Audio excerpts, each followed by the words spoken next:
जैसी सोच रखोगे वैसी स्थिति आ जाएगी। जैसी सोच रखोगे वैसी स्थिति आ जाएगी। जैसी स्थिति चाहते हो वैसी सोच रखो। हेलो मेरे प्यारे बच्चों, आपके अपने YouTube चैनल पीके क्लासेस 92 में आपका हार्दिक स्वागत है। दोस्तों, आज की जो हमारी वीडियो है वह है जूनियर असिस्टेंट कनिष्ठ सहायक रीजनिंग टेस्ट पेपर 39वां नंबर। ठीक है, आइए अपने सेशन को स्टार्ट करते हैं। क्वेश्चन नंबर हमारा पहला, निम्नलिखित प्रश्न में चिन्ह के एक तरफ दो शब्दों संख्याओं में एक विशेष संबंध है और चिन्ह की दूसरी ओर एक संख्या दी हुई है। ठीक इसी प्रकार का संबंध नीचे दिए गए विकल्पों में से किसी एक विकल्प में भी है। सही विकल्प को चुनाव करें। तो यहाँ पे देखिए लिखा हुआ है 23 और 23 के बाद लिखा हुआ है 203। तो उसी प्रकार से हमें बताना है कि 95 का बाद यहाँ पे क्या रिलेशन बनेगा।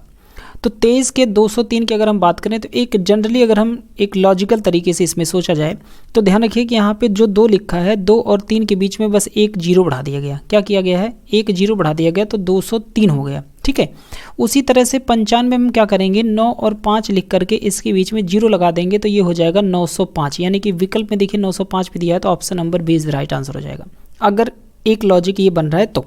ठीक है, फिलहाल हमने ऐसे ही लगा दिया है एक जीरो की पैटर्न के देख करके और विकल्प में नंबर भी मिल रहा है तो एक लॉजिकल ठीक बनता है। लेकिन पर्टिकुलरली अगर इसमें हम लॉजिक लगाएं कि आखिर ये किस पैटर्न पर ये 203 बना हुआ है, तो उसके लिए थोड़ा सा कॉन्सेप्ट समझना ये होगा कि यहाँ पे समझिए कि जो 2 और 3 लिखा हुआ है, जो यहाँ पे 23 लिखा हुआ है, ठीक है, 2 और 3 यानी कि जो 23 लिखा हुआ है, इसमें हमें सबसे पहले क्या करना होगा कि ये जो पहली संख्या है 2, तो 2 को गुणा करेंगे किससे? हम 100 से। किससे गुणा करेंगे? 100 से। तो 100 का 2 में गुणा करेंगे तो ये बनेगा कितना? 200। और जो ये तीसरी संख्या बस उसी को इसमें जोड़ देना है, यानी कि जो हमारी जो 3 है ये, इसको हमें जोड़ देना है इसमें 3 में। तो 200 में 3 जोड़ेंगे तो ये बन जाएगा 203। ठीक है, उसी तरीके से 95 में हमें क्या करना है कि सबसे पहले 9 का गुणा करना है किसमें? 100 में। तो जब 100 का गुणा 9 में करेंगे ये पहली संख्या में, तो 9 का गुणा जब 100 में होगा तो ये बन जाएगा 900। और ये लास्ट में 5 है, 5 हमें इसी में क्या करना है? जोड़ देना है। तो ये बन जाएगा कितना? 905। ठीक है, आंसर तब भी हमारा बनेगा 905 ही। ये दोनों तरीके से यही लॉजिक लगेगा। ऑप्शन बी इसका राइट आंसर होगा 905। ठीक है, आगे बढ़ते हैं। क्वेश्चन नंबर अगला हमारा है दूसरा नंबर कि दिए गए कथन और निष्कर्ष को ध्यान से पढ़ें और निश्चित करें कि कौन सा निष्कर्ष उस कथन से तार्किक रूप से मेल खाता है या खाते हैं। कथन है कि एक पुलिस अधिकारी को शिकायत मिलती है कि उसके जिले का एक सांसद कुछ काम करवाने के लिए रिश्वत ले रहा है। अब निष्कर्ष है कि पुलिस अधिकारी को मामले की जांच करने और सांसद को रंगे हाथों पकड़ने की कोशिश करनी चाहिए। तो ये बिल्कुल सही है, पुलिस का काम ये है और अगर ऐसी शिकायत मिलती है तो ये पुलिस काम पहले करेगी। ठीक है, तो पहला तो निष्कर्ष ठीक लगता है।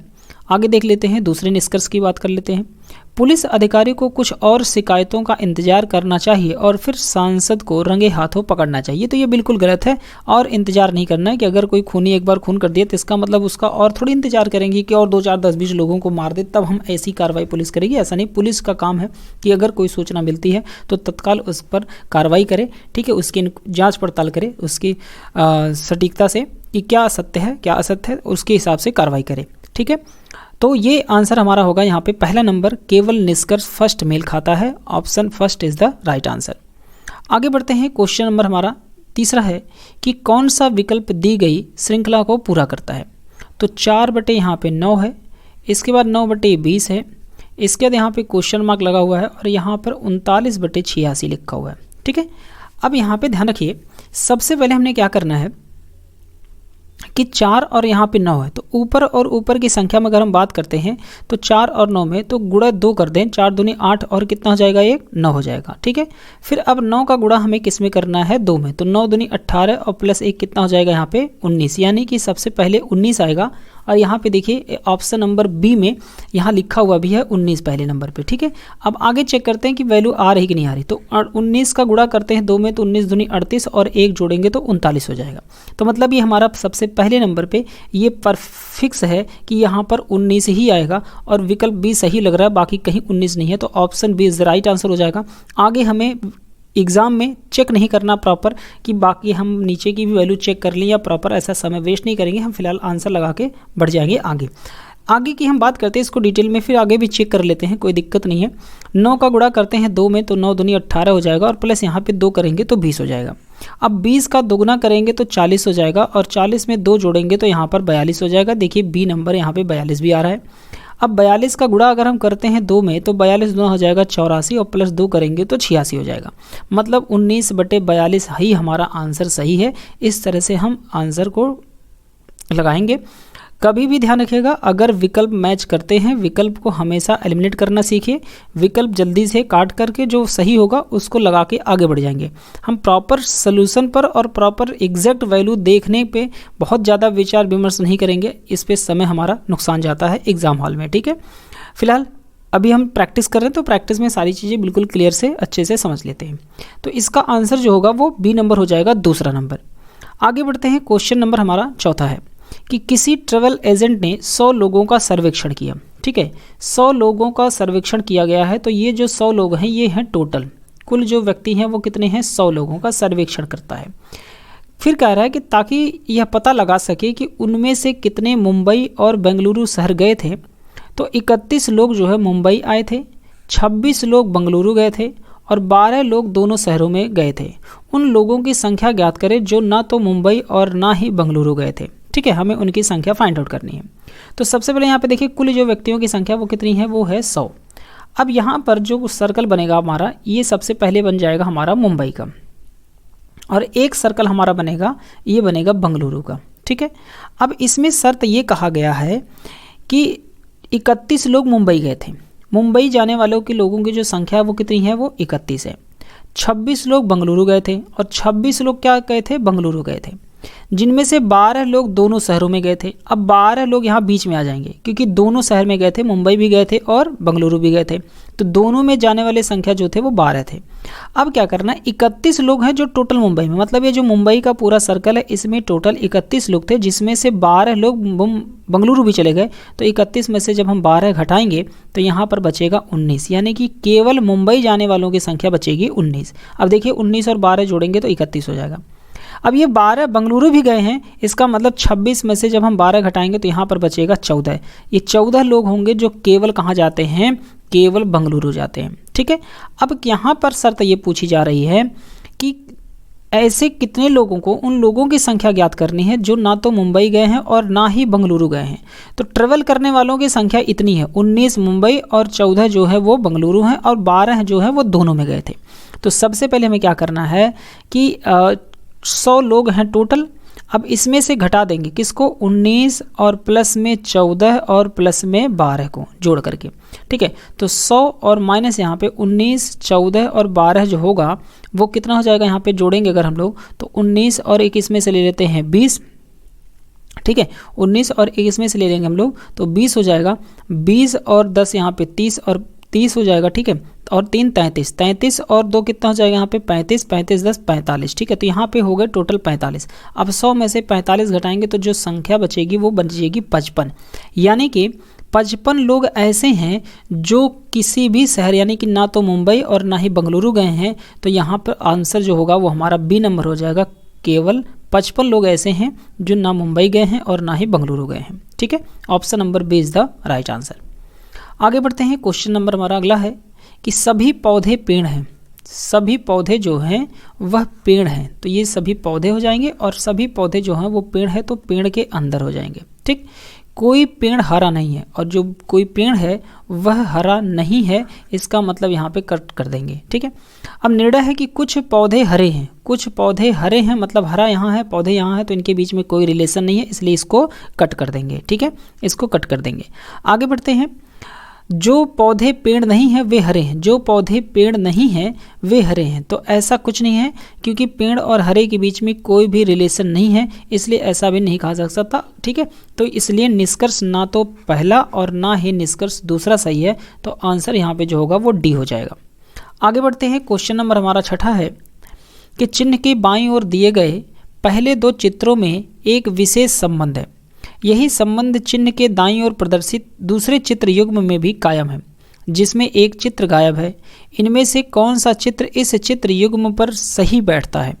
तो सबसे पहले और दूसरे की अगर हम बात करते हैं तो देखिए, अगर हम इसको घुमा देते हैं 90 डिग्री में, ठीक है, 90 डिग्री में अगर इस डिज़ाइन को हम घुमाते हैं, ठीक है, और आकृति को, तो इसमें एक चीज़ दिख रहा है कि ये घूमने के बाद जो ये अंदर का सर्कल है ये बाहर चला जाता है। क्या होता है? ये बाहर चला जाता है, और जो बाहर का सर्कल है वो अंदर चला जाता है।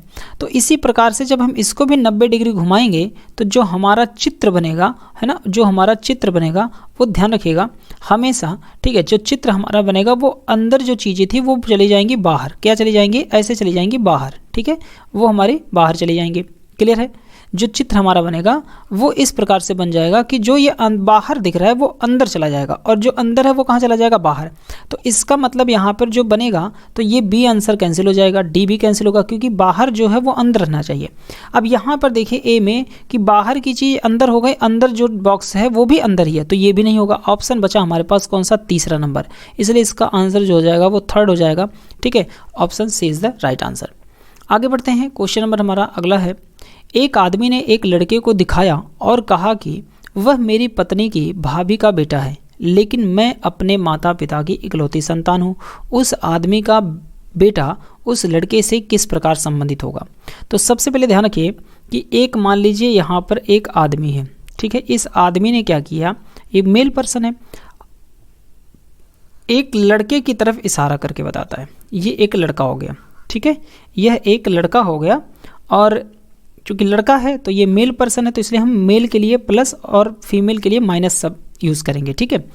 तो कहता है कि एक आदमी ने एक लड़के को दिखाया और कहा कि वह मेरी पत्नी, वह जो लड़का है यह मेरी पत्नी, मतलब आदमी का ये क्या है? मेरी पत्नी, पत्नी की भाभी, पत्नी की भाभी मतलब ये उनकी भाभी हो जाएंगी पत्नी की, ठीक है। अब भाभी कैसे बनेगी? पत्नी का भाई यानी कि साले की पत्नी हो जाएगी, सर यानी कि सरहज लगेगी ना, सरहज लगेगी ना, साले की पत्नी हो जाएगी, ठीक है। तो पत्नी की भाभी का बेटा है, ये भाभी का उनके बेटा है, ठीक है।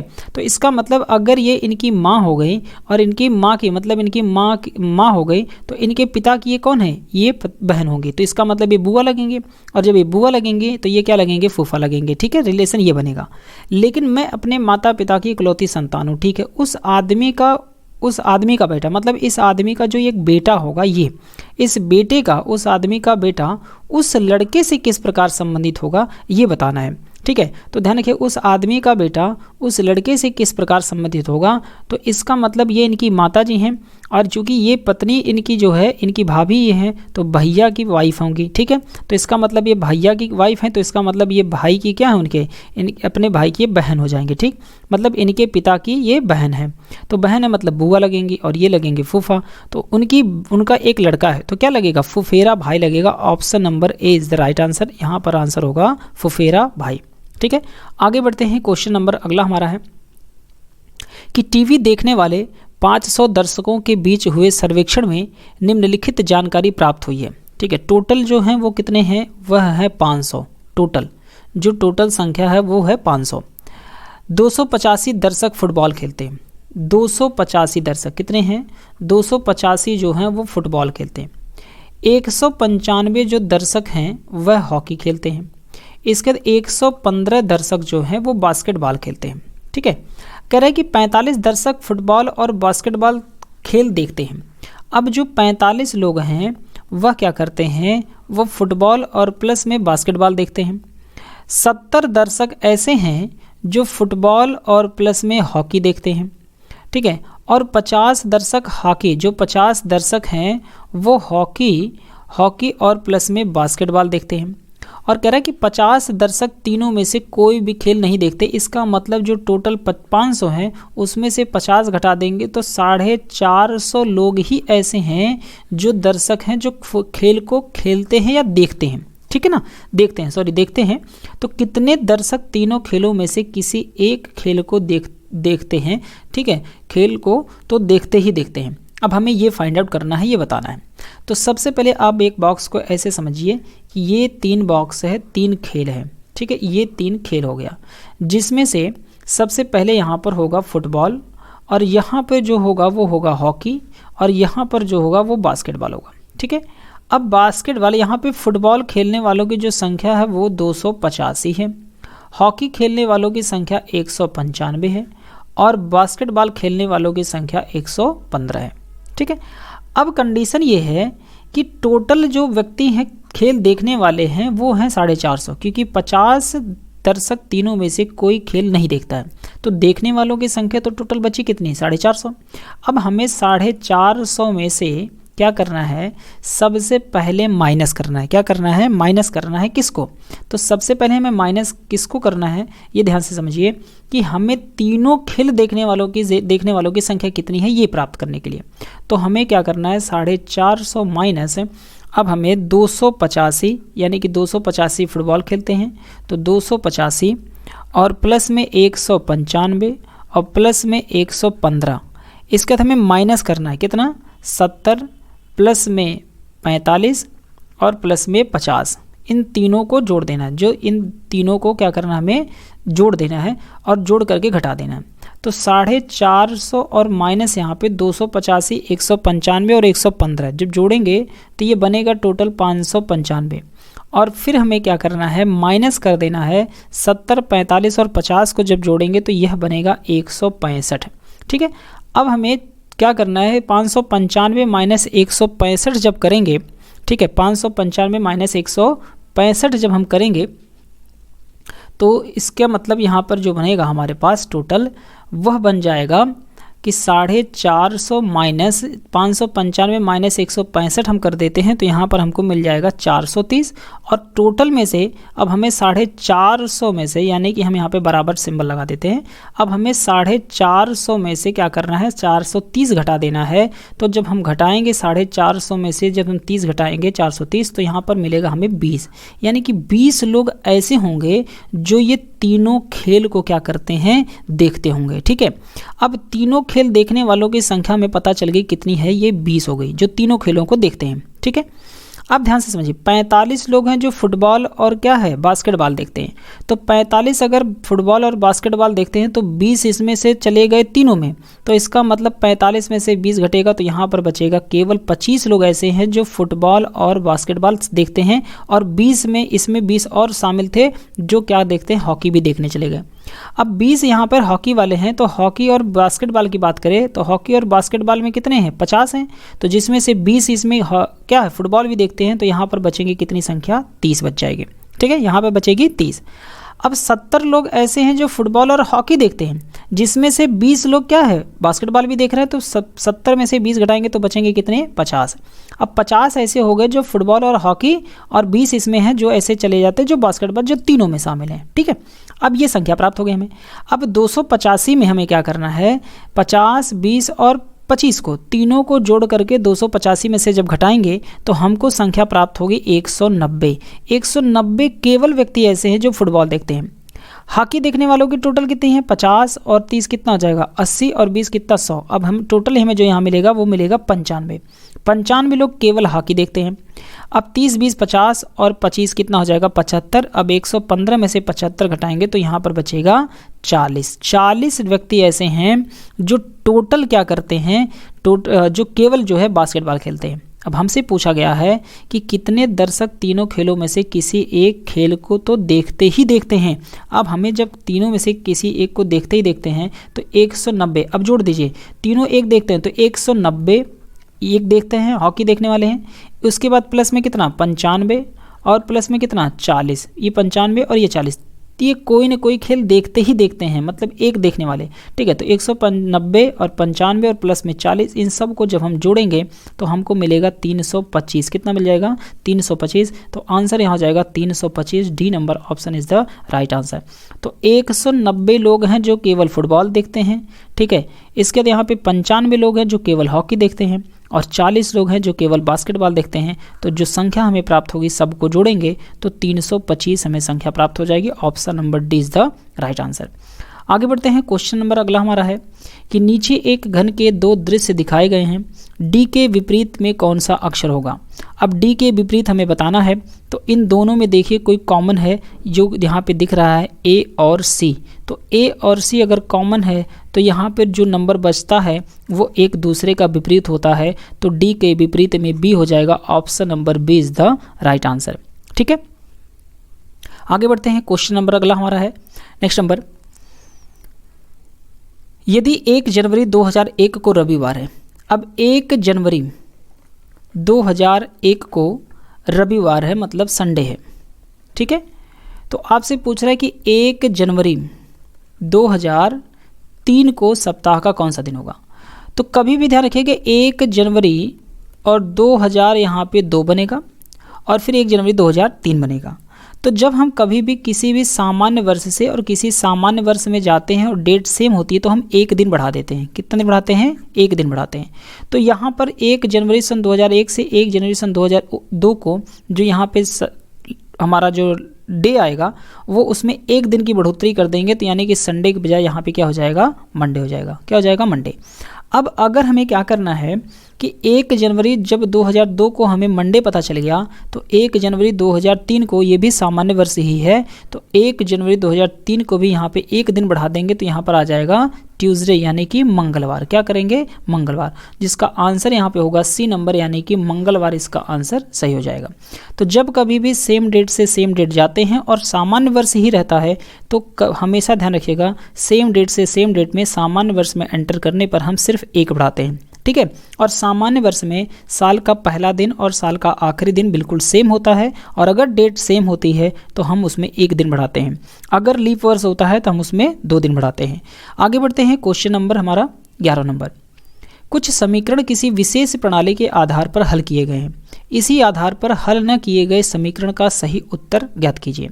तो यहाँ पे दिया है यदि 4 का स्क्वायर बराबर 7 है, 5 का स्क्वायर बराबर 7 है, 6 का स्क्वायर बराबर 9 है तो 7 के स्क्वायर बराबर क्या होगा। तो ध्यान दीजिए कि 4 का स्क्वायर करने पर बनता है 16। अब 16 बनता है तो इसको 1 और प्लस में जोड़ देंगे, दोनों संख्याओं को आपस में जोड़ देंगे तो 6 और 1 कितना हो जाएगा? 7। उसी तरह से 5 का स्क्वायर करने पर यहाँ पर 25 आएगा, जो कि यहाँ पे 2 और प्लस में 5 को जोड़ने पर कितना बनेगा? 7। उसी तरह से 6 का स्क्वायर करने पर 36 हो जाएगा और यहाँ पे 3 और प्लस 6 को जोड़ने पर कितना बनेगा? 9। अब उसी प्रकार से 7 का स्क्वायर करना है और 7 का स्क्वायर करने पर 7 सते हो जाएगा 49 और जिसमें 4 और प्लस 9 को जोड़ने पर कितना बन जाएगा? 13। Option number B is the right answer. हमारा आंसर जो हो जाएगा वो बी नंबर हो जाएगा। आगे बढ़ते हैं, नेक्स्ट क्वेश्चन है 5 व्यक्ति एक कतार में खड़े हैं। 2 व्यक्तियों में एक अंतिम छोर पर और एक व्यक्ति प्रोफेसर तथा दूसरा एक व्यवसायी है। विद्यार्थी के दाहिने एक एडवोकेट खड़ा है, व्यवसायी के बाएं एक लेखक है। विद्यार्थी प्रोफेसर के एवं एडवोकेट के मध्य में खड़ा है, बाएं से गिनते हुए लेखक किस स्थान पर है। ठीक है, तो 5 व्यक्ति एक कतार में खड़े हैं। 2 व्यक्तियों में एक अंतिम छोर पर एक व्यक्ति प्रोफेसर तथा दूसरा एक व्यवसायी है। ठीक, अब यहाँ पे ध्यान रखिए कि अगर अंतिम छोर पर अगर प्रोफेसर हैं तो यहाँ पर मान लीजिए ये प्रोफेसर हो गए अंतिम छोर पर और यहाँ अंतिम छोर पर क्या हो जाएंगे? एक व्यवसायी हो जाएंगे। 2 व्यक्तियों में एक अंतिम छोर पर एक व्यक्ति प्रोफेसर तथा दूसरा एक व्यवसायी है, तो इसका मतलब यहाँ पर जो बनेगा वह व्यवसायी बन जाएगा। तो 2 अंतिम छोर पर है तो यहाँ पर व्यवसायी हो गया अंतिम छोर पर। तो इसका मतलब 1 और 2 लोग तो बैठ चुके हैं, अब हमें बीच में बैठाना है 3 लोगों को, क्योंकि 5 लोग टोटल हैं। तो 1 2 3 4 और 5। अब जरूरी नहीं था कि प्रोफेसर इस कॉर्नर पर हो व्यवसायी यहाँ हो, ये बदल भी सकते थे। हम यहाँ पे व्यवसायी भी कर सकते थे और यहाँ पर जो है हम प्रोफेसर भी कर सकते थे। तो ये भी तो कंडीशन बन सकती थी ना, तो प्रोफेसर यहाँ हो सकते थे और यहाँ व्यवसायी हो सकते थे। ठीक है, तो अब आगे की कंडीशन ये है कि दूसरे छोर पर व्यवसायी। विद्यार्थी के दाहिने एक एडवोकेट खड़ा है। अब विद्यार्थी के जो दाहिने ओर है एक एडवोकेट खड़ा है, तो मान लीजिए हम विद्यार्थी को यहाँ पर बैठा देते हैं तो विद्यार्थी के दाहिने छोर पर कौन हो जाएगा? एडवोकेट हो जाएंगे, ये एडवोकेट हो जाएंगे। लेकिन जरूरी नहीं था कि विद्यार्थी देखिए यहाँ पर भी हो सकता था और एडवोकेट यहाँ भी हो सकता था। ठीक है, एडवोकेट जो है वो यहाँ भी हो सकते थे। तो यहाँ अभी एक सीट खाली है, तो कंडीशन हमारे पास आइदर की संभावना है, तो 2 कंडीशन हम बना करके चलते हैं। अब एक ही लोग बचे हैं, जो बचे हैं वो कौन है? वो लेखक हैं। तो एक में लेखक यहाँ आ जाएंगे और एक में लेखक को हमने यहाँ पर बना दिया। अब दोनों में से कोई एक डायग्राम हमारा सही होगा। अब आगे देखते हैं कि दाहिने एक एडवोकेट खड़ा है, व्यवसायी के बाएं एक लेखक है। अब व्यवसायी के बाएं देखिए एक लेखक है, लेकिन यहाँ व्यवसायी के बाएं साइड में कुछ है ही नहीं, खाली ही सारा। इसका मतलब ये डायग्राम बिल्कुल गलत हो जाएगा। तो व्यवसायी के बाएं क्या है, एक लेखक है। विद्यार्थी प्रोफेसर एवं एडवोकेट के मध्य में खड़ा है। तो जो विद्यार्थी है वो प्रोफेसर और एडवोकेट के बीच में खड़ा है, तो देखिए ये विद्यार्थी हो जाएगा, यहाँ भी ठीक है, कोई दिक्कत नहीं है। तो बाएं से गिनते हुए लेखक किस स्थान पर है, तो बाएं से गिनते हैं और लेखक को देखते हैं, तो 1 2 3 4 चौथे स्थान पर, बाएं से गिनने पर चौथे स्थान पर हैं। तो यहाँ पे आंसर हो जाएगा डी नंबर, यानी कि बाएं से गिनने पर चौथे स्थान पर कौन बैठा है, लेखक बैठा हुआ है। तो ऑप्शन जो हमारा होगा वो डी नंबर हो जाएगा। क्वेश्चन अगला है नेक्स्ट नंबर कि भारतीय, यहाँ पे दिए गए कथन और निष्कर्ष को ध्यान से पढ़ें और निश्चित करें कि कौन सा या से निष्कर्ष तार्किक रूप से कथन का अनुसरण करता है या करते हैं। कथन दे रखा है कि भारतीय सिनेमा में बदलते दौर इस बात की गवाही दे रहे हैं कि सितारों कलाकारों की बड़े बजट की फिल्में खराब कारोबार कर रही हैं और विषय वस्तु आधारित छोटे बजट की कई फिल्में बढ़िया कारोबार कर रही हैं।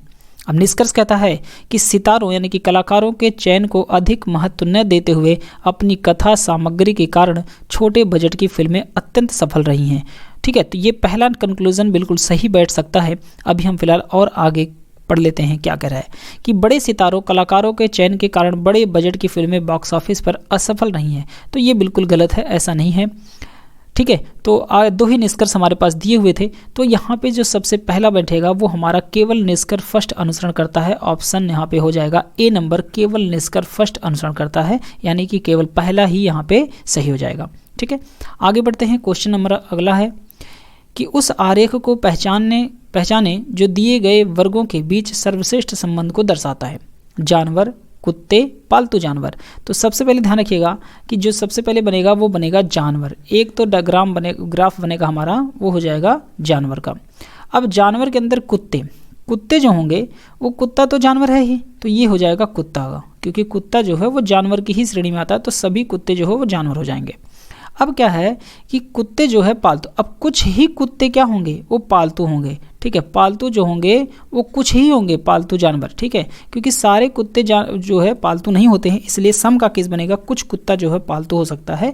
तो ऑप्शन जो हमारा बनेगा वो आंसर हमारा हो जाएगा option number C is the right answer. क्या हो जाएगा, option number C is the right answer हो जाएगा। ठीक है, हालांकि दोनों फिगर देखिए यहाँ पे सेम है, ऐसा तो नहीं बनाना चाहिए। यहाँ पे सम की बात हो रही है, 50-50 की बात हो रही है। यहाँ पे थोड़ा सा बड़ा गोला एक कर दिया, एक छोटा कर दिया, तो ये इस वजह से नहीं होगा। तो यहाँ पे जो परफेक्ट आंसर बनेगा वो हमारा सी नंबर आंसर हो जाएगा। ठीक है, आगे बढ़ते हैं कि प्रश्न में एक कथन दिया गया है जिसके आगे 2 तर्क निष्कर्ष फर्स्ट सेकंड दिए गए हैं। आपको मानना है कि कथन सत्य है, चाहे वह सामान्यतः ज्ञात तथ्यों से भिन्न प्रतीत होता हो। आपको निर्णय करना है कि दिए गए तर्कों निष्कर्षों में से कौन सा या कौन से तर्क निश्चित रूप से है ना निष्कर्ष मजबूत है यदि कोई हो तो। अब कथन कह रहा है कि क्या पब्लिक स्कूल की कक्षाओं में शिक्षकों की निगरानी के लिए कैमरा स्थापित किया जाना चाहिए। क्या पब्लिक स्कूल की कक्षाओं में शिक्षकों की निगरानी के लिए कैमरा स्थापित किया जाना चाहिए। अब तर्क कहता है नहीं, इससे गोपनीयता के नियमों का उल्लंघन होगा। ठीक है, तो यहाँ पे जो होगा आंसर हमारा, ठीक है, यहाँ पे नहीं, इससे गोपनीयता के नियमों का उल्लंघन होगा, ऐसा कुछ नहीं है। क्लासरूम में कक्षा के, ठीक है, कि क्या पब्लिक स्कूल की कक्षाओं में, यहाँ ध्यान रखिए, कक्षाओं में शिक्षकों की निगरानी के लिए कैमरा स्थापित किया जाना चाहिए। तो कक्षाओं में कोई गोपनीयता नहीं होती है, इस वजह से यहाँ पे ये तर्क बिल्कुल सही नहीं बैठता है। हाँ, इससे शिक्षक अधिक उत्तरदायी होंगे जिससे उनकी उत्पादकता बढ़ेगी, ये बिल्कुल तर्क हमारा सेकंड नंबर सही है। तो यहाँ पे जो आंसर होगा वो डी हो जाएगा कि केवल तर्क जो है सेकंड मजबूत है। Option number D is the right answer होगा। देखिए बहुत सारे स्कूलों में अभी भी कैमरे वगैरह हर क्लासरूम में लगा दिए गए हैं। ठीक है, तो इसका मतलब कहीं ना कहीं वो उत्तरदायी है, अच्छा है, इस वजह से यहाँ पर डी आंसर हमारा सेकंड नंबर बिल्कुल फॉलो करेगा। ऑप्शन नंबर डी इसका राइट आंसर हो जाएगा। तो दोस्तों इसी के साथ हमारे ये 15 क्वेश्चन थे। आई होप आप लोगों को ये वीडियो पसंद आई होगी, तो प्लीज़ वीडियो को लाइक जरूर करें और अपने दोस्तों को शेयर करें। चैनल पर नए हैं तो चैनल को सब्सक्राइब कर लीजिए, क्योंकि इस तरह की वीडियोज़ हम लगातार लेकर आते रहते हैं। ठीक है, तो मिलते हैं दोस्तों नेक्स्ट वीडियोज़ में। Thank you very much.